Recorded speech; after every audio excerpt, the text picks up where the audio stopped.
So, episode 8. Yeah, so episode 8. So we talked all about central office stuff. So I guess the way I see it now is, okay, so we were talking in our last episode about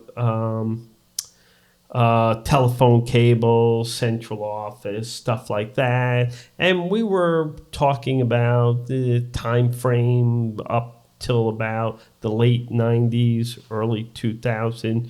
But during that time, there was something else going on. What was occurring was really the beginning of a mass convergence of voice, data, and video.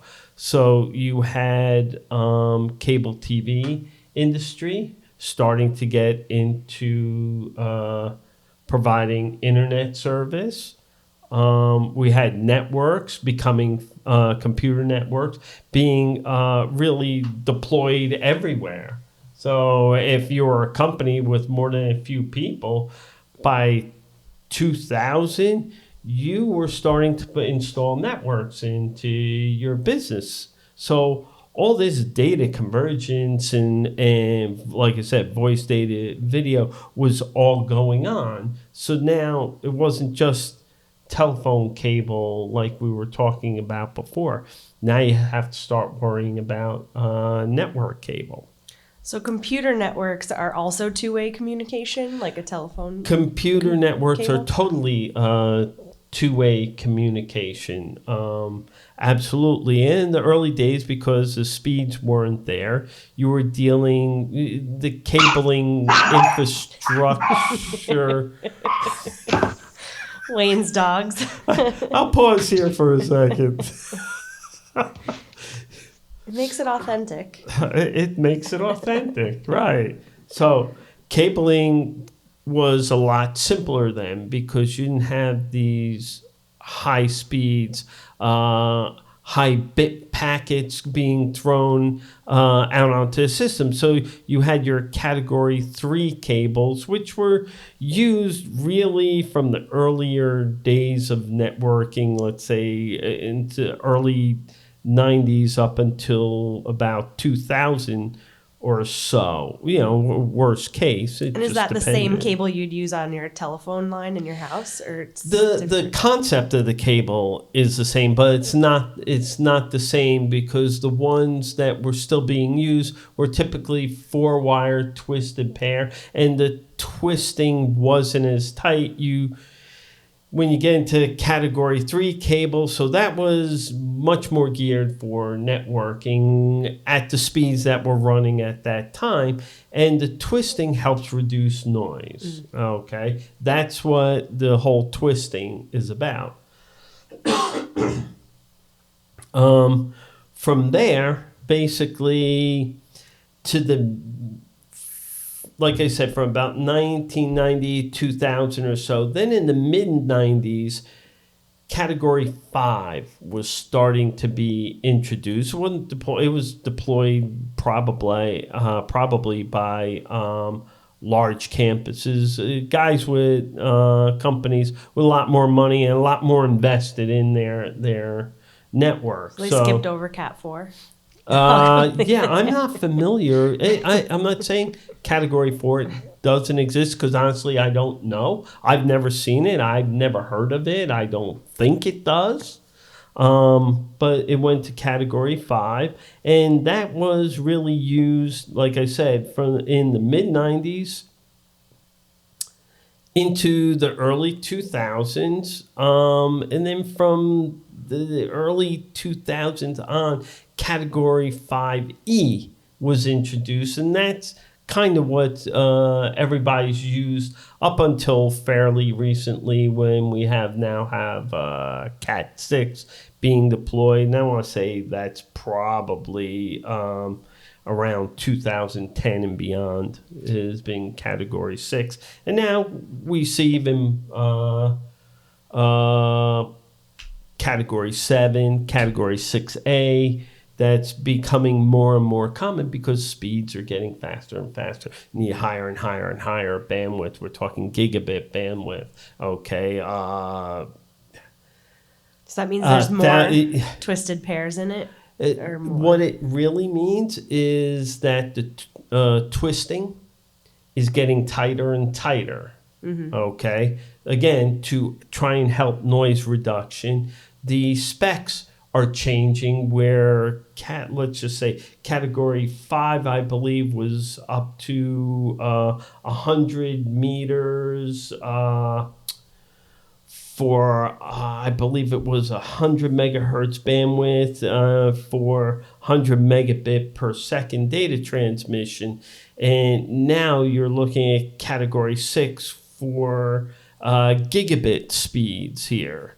So that's where this difference really comes in. Okay, and then what they also did was change the spec and back it off, saying, okay, it is good for gigabit speed, but you're only good for up to a distance of 55 meters or something like that. If I remember, those specs are rough for me. I don't necessarily focus on those. So you had this whole category 5, category 6, like I said, category 7 now, all online here now today that are being deployed. So, and again, that's on the data transmission. But if you think about it, you're doing all your internet over that. You have voice over IP over that. There isn't a need really for, or much need for telco cable. You know where it's used? Faxing. Fax was using Yes, it is still. There are people that still have dedicated fax numbers. Let's say because a 50-year customer still uses that or something like that. Security alarm systems as backup. It is used there. Okay, but even that is getting away because now they have little built-in wireless transmitters that will transmit out to a cell, I believe. So, but you still have these things going on. So there is need. It's just becoming much more specialized. And voice over IP, our special telephone it's really a data protocol. Right. So your telephone communication is going over an IP address instead of over a hardline telephone cable. It's basically going. You have this data protocol that is allowing you to basically use the equivalent of a telephone line. So that's basically the simplest way I could say it. But with all this, the other cabling that deals with all this that we haven't really talked about is CATV.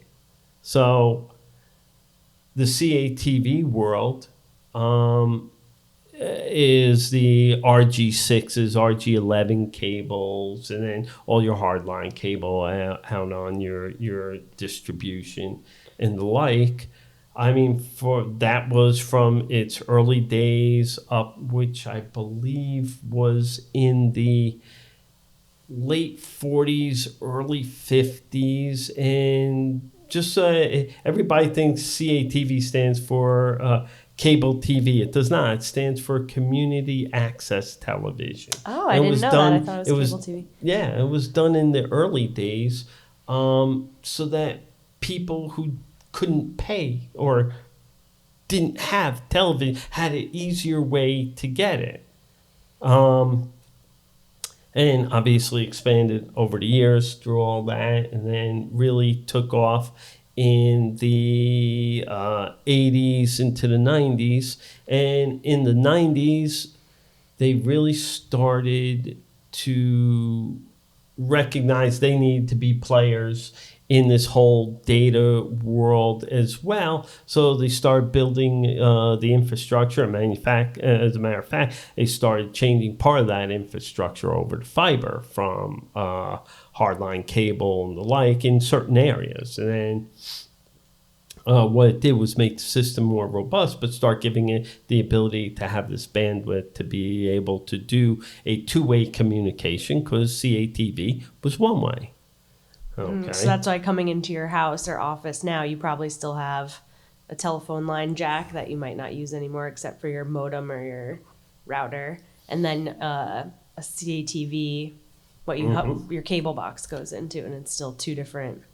There's still two different, because most people's houses are wired that way. So in today's world, modern house, no, probably doesn't have cable. I wouldn't put cable in. It'd all be network cable. Mm-hmm. It'll all be network cable. Go right up into your TV or into your stereo system, into the TV, and then from there.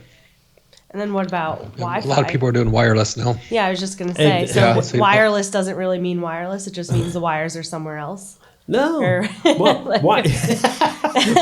there is some validity to that. So wireless now, you have everything running wireless, but wireless, like you're saying, to a point. So you're wired up to a data center somewhere. Well, you're wired up to wherever you're broadcasting your wireless network from, your router usually. And then even to expand into wireless access points, okay, you're still running wire to it. So that's why I chuckled when you said that, because wireless up to a point. I mean, in our building here, we have four wireless access points that I know, but 4 just in the warehouse alone, now that I think about it. And then we have 2 more in the offices here. You don't realize it's seamless. Right. Okay, but that everything going wireless, because now wireless, we're able to, the technology is caught up, and it's able to do that same, or most of that transfer for data transfer rate. So now you're streaming everything. Matter of fact, my TVs are now I think about it, some of them at home the kids use it wirelessly. I do too, with the casting it onto the screen. And my kids do that too. But there's still a data center somewhere. Like if you're saving something in the cloud, it's not, it's still going to a server in a server room somewhere. It's just no longer 100%. In your server room that you have to keep here locally. Correct. Exactly. It's going to some storage facility somewhere else. Exactly. Right. So Wayne, you've been quiet over there. So history repeats itself, because I was just sitting there thinking, back in the 90s, there was a Poly America company in Texas that burnt to the ground. It actually burnt for 3 days. So there was a massive shortage of cable in the 90s, the Cat 3 stuff. And we're kind of going through it now with fiber, where people can't get fiber other than the big R box because of they're built out for so long. So I'm just sitting there thinking about the industry and where we would be if we wouldn't have issues as far as supply chain. Mm-hmm. Well, definitely be running at a very, very, very fast pace right now. Much faster than what we've seen. And it's crazy what we see going on in the industry right now with all this fiber deployment. And not just deployment, it's deployment and then making it active as well. It's one thing to just deploy and leave it dark, but a lot of stuff being deployed is now becoming active very quickly. And with history repeating itself, there's now, due to security, there was this whole decentralization where everyone wanted to move to the cloud and get everything into these large data centers so they don't have to have local. But now there's all these security concerns where people are doing co-location. So they're bringing it back because they want control over their servers and things like that. So it's all circling back to how it used to be again, and taking it out of the cloud and out of these big data center farms in the desert, and because of security. So it's kind of circling back around. It's exactly. But I guess for Jonard, it meant we used to do wire wrap, which is kind of still out there, but it's the old telephone Old line technology. technology, and then had to adapt to move Had- on to had to work adapt. with coax and now fiber. Had to adapt to the changing times with wire wrapping dying, and then realizing, oh, we only focus on the central office. We need to start focusing elsewhere. And then we focused our attention onto the cable TV world. Fortunately for us, cable TV world didn't stay stagnant. Okay, it adapted to the changing times, which meant that up until recently, there was still large need for products that we sell. And then even in that time when we were doing that, we were also realizing the long-term future is probably going to be fiber optic. So we need to start adapting to that as well. So as we raise our presence in the cable TV world with our tools, we started to create a presence for people dealing with fiber optics, because it is what's going to be happening for the next 10 years. Yeah. Until I don't even know what comes up. I mean, obviously, they're trying for a wireless future. Right. I mean, you could see that, but I just don't see it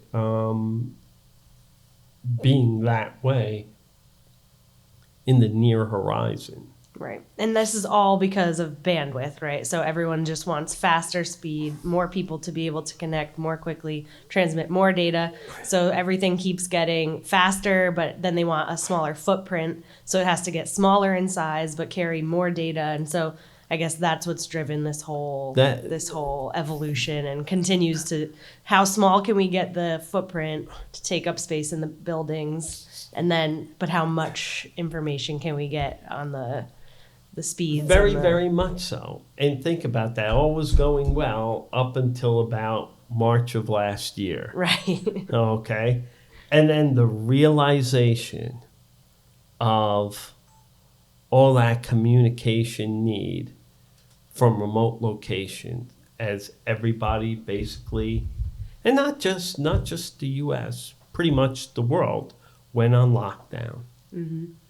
And businesses are going to try and survive. How do you do it? How do we run a business remotely? What are the needs? And all of a sudden, all this bandwidth need came in and said, here you go, need it now. But we as a consumer can't really choose necessarily. Like, hey, I want fiber. It kind of is dependent on your area of the country. If your cable providers in this area are they're deciding if they're running fiber still on the CATV. There are people with more choice than others. Okay, so you have a choice. You have a choice of your legacy phone carrier. Okay, you have a choice of your cable provider. Okay, one may be using fiber, the other one may not. Okay, one may have fiber deployment all the way to your home. One may have fiber deployment to the neighborhood. Worst case is one has none. Right, and that's Okay, FTTH. and that's people call gonna it be fiber to the home. FTTH. FTTH, fiber to the And what's home. the other one? FTTX. Wayne, or Raffle or something? Roddle, you were saying the other day. RDOF. no, Rural- Rural deployment of fiber that our government's pumping money into the industry. and what that is that's really a monetary fund Oh, okay. for supporting broadband to the rural areas in the country, so that they are not at a disadvantage relative to people in large cities or suburbs, where every carrier in that area wants to be there in some way, shape, or form, because a small footprint, large amount of people means good sales. If you cut down to the chase, that's really what it's about. And what happens is the rural area gets left behind. So the objective is to bring them online, have them have the same speed, basically go anywhere in the country and be able to have high-speed internet access. Right. If you're in the most rural areas of the country, you are probably using Dial-up? satellite. No, you're probably using satellite internet. And I think I saw an ad recently for one company that was bragging about, I think it was 25 megabit per second download rate. I haven't seen that in our area probably in 15 years. Wow. So, Yeah, you know, huge so you discrepancy. see the discrepancy, exactly. And you see how they are at a disadvantage, and especially, again, because this is the way the world is going. So I'm actually excited, guys, because I'm kind of a fiber speed nerd, and I listen to a lot of podcasts. And I was listening to Fiber Connect's podcast. They're talking about the speeds, and this is all kind of brought about because of COVID. It really pushed our industry forward. Like the speeds, the XGS stuff, the 10G stuff that's coming out. I guess it wasn't supposed to be deployed for another couple years, and now we're getting it now. China's already on 25 G, and they're working on 50. So they're saying Are we on it's 5G? No, Oh. I'm talking about that's their the speed. Oh, the fiber. Fiber. yeah. I'm thinking the telephone. No, not cellular. No. Cell phone. So what's interesting is China is already working on the 50, and they're predicting that the U.S. is going to go from 10 right to 50 and skip over 25. Well, you need something so- better at your house, Wayne, because connecting to do this podcast is yeah, it's pretty a little rough. I don't know what's out in Nevada, but It's actually I'm not on DSL anymore. I'm on fiber, and I don't know why I'm having so much trouble. so they think we're getting to 50 what is it? 50 gigabytes? What's 50G? It's 50 times. So right now it's 10. We're at 1. They're installing XGS, which is 10. Ed can do the math for us, Mr. Engineer, but it's going to go. 50 should be 50 gigabyte per second. Yeah, but it's yes, but that's a huge Wow. increase. I mean, yeah, but they'll probably call it 50x. I would yeah, imagine. Yeah, because the X is relative to 1 gigabyte or gigabit. I'm saying by gigabit speeds. Okay, which is currently what is deployed in majority of places. Obviously, because 10G is coming online, 10X is coming online. Sorry,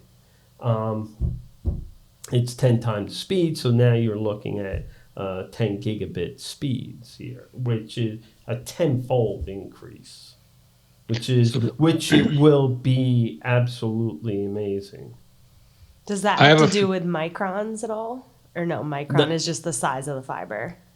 Yeah, the that's size just of the size. Okay, that micron is a measurement. Micron is to the minus 6, so it's basically 1/1,000,000th of a millimeter. Sorry, Wayne, I interrupted you. No, I lost my train of thought, but that was a good question. I am excited for the future, though. I don't think the deployment is going to change. It's just going to be the equipment on the back end to get the speeds higher. So we're going to continue running the same size fiber. Some people I know in Europe, they do a lot more 200 micron, but that's starting to show up here more in the States as well.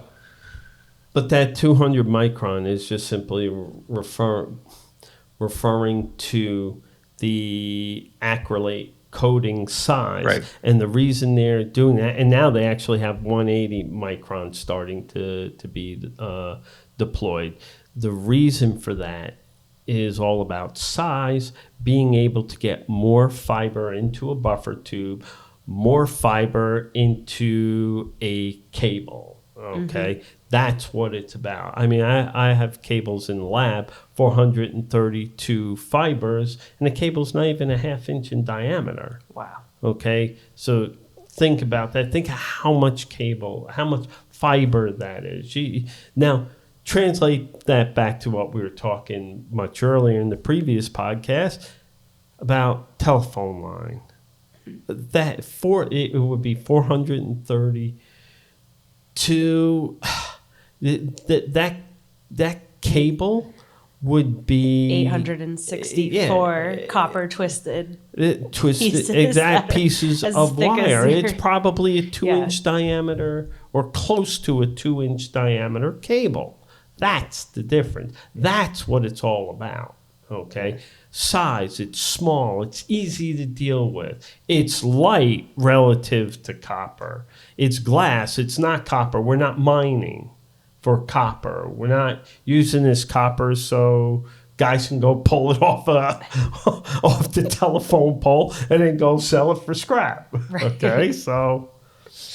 And this is all around us already, right? It runs under the oceans and in the telephone lines. The world has fiber deployed everywhere. You have fiber underground. You have fiber in aerial on distribution, telephone, utility poles, and the like. Okay, you have fiber, as you mentioned, under the sea, going from continent to continent. So then, how does like the satellite work or solar? People that are out on solar, it's just satellite. So let's talk satellite. Satellite is wireless. Right. It's just another means of communication. Only you're communicating out to a satellite, which is usually up in orbit around the Earth. Right. Depending on satellite and geosynchronous or heliosynchronous orbit. Oh, fancy. So you have that. So you're communicating up to that satellite back down to Earth to transmit. There is time lag in that. Okay. Mm-hmm. That satellite cell service, just briefly, cell service is what's referred to as line of sight. So each cell tower needs to be able to see itself. See one cell to another cell, to another cell, to another cell, and so on and so on and so on. Your data is transferred, your phone calls transferred all along those cells to wherever it is it's going. Okay, it has, you dial a number, I do not know how it's done, but it has routing that tells it cell tower, cell tower, cell tower. Okay. So that's why certain areas obviously have worse service than others. Then what was that? That's why certain areas have much worse service than others. Obviously, exactly, because it becomes much more difficult in a mountainous area or a very hilly area to have good cell service. It becomes much more difficult to do that. In Texas, I remember when I was in Texas. I want to say a year and a half ago, 2 years ago before COVID hit. And we were taking off, and I could look out, because flat, I could look out, and I could see about 20 cell towers just off in the horizon. Mm-hmm. I was just like, wow, that's just amazing. So. Yeah.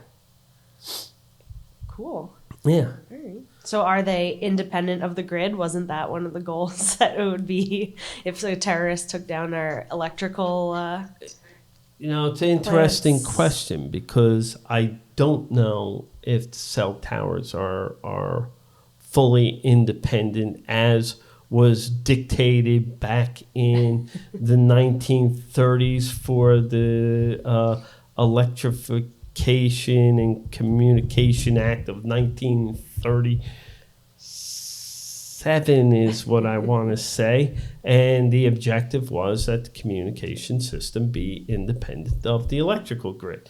Is it still that way today? That I don't know anymore. Right. I haven't paid attention to that to see if it was. So I think there is something where they are making their own networks for each like communication grid, independent of each other. I know they do that for like the water towers and the solar stuff here in Nevada where I live. So I would imagine, I just don't know the answer to that question either. Right. Yeah, no, it's a good question. It's something I can spend a few minutes and look up. All right. So. Well, this was definitely helpful. Like I said, I've come from kind of the electrical industry and was trying to, in my mind, have a little graphic to understand, how the communication flows along different cables and relating it to electrical. And so it was helpful to hear that, we went from kind of telephone lines to coax and category cable to fiber. And it's just a great conversation, just great general conversation. No, it helps to get an understanding of Right. everything behind the scenes we take for granted every day with all the stuff we're using. There's cables behind all of it, really. There's cables behind it all. You know what? Look at this podcast room. Yeah. There's cables everywhere. Yeah, no, Okay. thank you. It was helpful. I appreciate Great. all of your guys' help. Great. So with that, why don't we sign off? All right. All Thanks, right, guys. everybody. Thank you very much. Thanks for having me. You're quite welcome. Thank you for joining us. No, thank you.